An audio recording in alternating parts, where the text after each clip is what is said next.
Dawn bleeds across the craters and trenches and into the devastated forest. Explosions tear the ground, mud rises and showers Anna.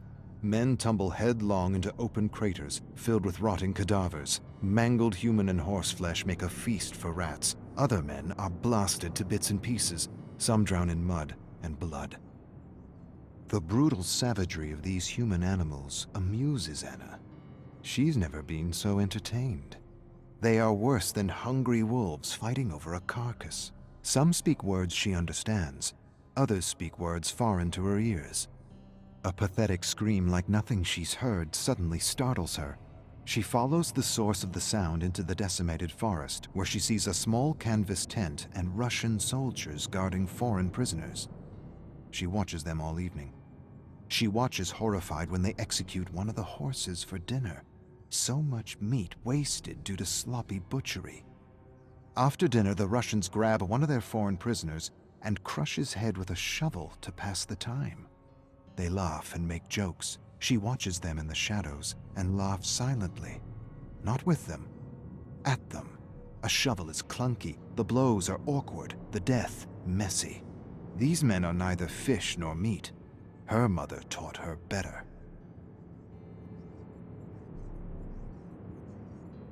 She was going to search for another pack of human animals, but something catches her eye. Something that reminds her of her father. Something perfect for her little Bushka. A gift. Anna hides in the shadows and fixes her gaze on the gift. The Russian soldier carves the gift as he guards and swears at foreign prisoners in the shredded canvas tent. They kill and torture each other because they cannot talk to one another. She remembers a book her mother once had. She pointed to the pictures and called them soldiers. They were the ones who butchered her father. Soldiers tear each other apart for reasons her mother could never explain. She watches them and doesn't understand. She's not sure they do either. Maybe they like the hunt, the scent of fear, the bloodlust. She stares at the perfect gift and wants to give them a little war they'll never forget. But there are too many, and her mother suddenly appears before her with a smile and tells her little Anna she will need to thin the ranks. I can do that. I will show you, I will show you, and I will show them where crawfish sleep. The Russian soldier does a peculiar thing to his prisoner. He ties him to a gnarled branch by his ankle and lights a fire a few inches under him. She scrunches her brow, confused. You kill the game before you roast it. But these soldiers enjoy his agony. She recognizes the yelling and shrieking foreigner. Just a few moons ago, he was torturing Russian prisoners in another tent. Just a few moons ago, he was the tormentor.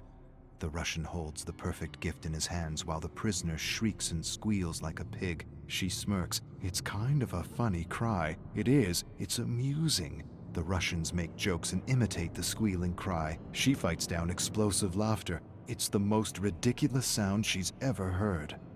The sound of an approaching soldier suddenly startles her.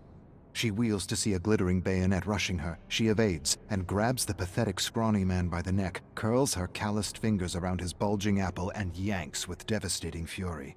With a choked gurgle, he collapses and lies dead on the ground with his throat torn out. She returns her attention to the laughing Russians and the squealing human swine. She smiles. They'll all be making similar sounds when she's through with them. 4 Russian soldiers lurk around the tent searching for their missing comrade. Anna stealthily tracks one soldier, inching closer and closer with every step. Poor pea-green mule. He has no sense these will be his last few breaths. She watches him for a long moment, then strategically steps on a twig. The crack makes him turn, but before he meets Anna's gaze, her axe splits his nose between the eyes, smashing his teeth and severing his tongue. She covers his bloody mouth with her hand as she rummages through his pockets for the perfect gift. Nothing. She raises her hand to let the choking, gurgling sounds lure the other 3. Carefully they approach with their bayonets raised and ready. She grinds her teeth in fury and bloodlust. She rolls their comrade's severed head in their midst. A moment of shock, and it's all she needs as she leaps out and drops 2 soldiers with one lash of her axe. The other soldier rushes in with a scream, and she meets him with a sweeping stroke that severs his head clean off the torso. A geyser of blood erupts as his headless torso staggers stupidly back and forth as though searching for its lost head. The torso staggers forward, then pitches backward and collapses. The sounds of another attack reach her before the blade. She lashes left and right, and the body collapses in mangled pieces. The soldier stares at the pieces of his body around him in terror. She laughs and thinks about that story her mother used to tell her. Sorry, Yetso. Can't be put together again. Anna finds these soldiers curious. Where once the Russians and foreigners were roasting each other alive, they are now working together to survive her attacks. They are calling her a ghoul, a monster of the forest, saying she is a bodark. Together the soldiers dig pits and sabotage their camp. Anna toys with them. She's outnumbered, and she knows it. She weakens their senses by depriving them of sleep. Every night she approaches their camp, sings a lullaby, then howls like a bodark. The soldiers wake in a frenzy and scuttle in terror as she returns to her cabin to sleep with her little one. She rests for a few hours and then returns to her little war to reignite a cycle of terror. 1 or 2 sleepless nights and they'll be ripping each other apart. It'll be a matter of walking in and taking what belongs to her little Bushka.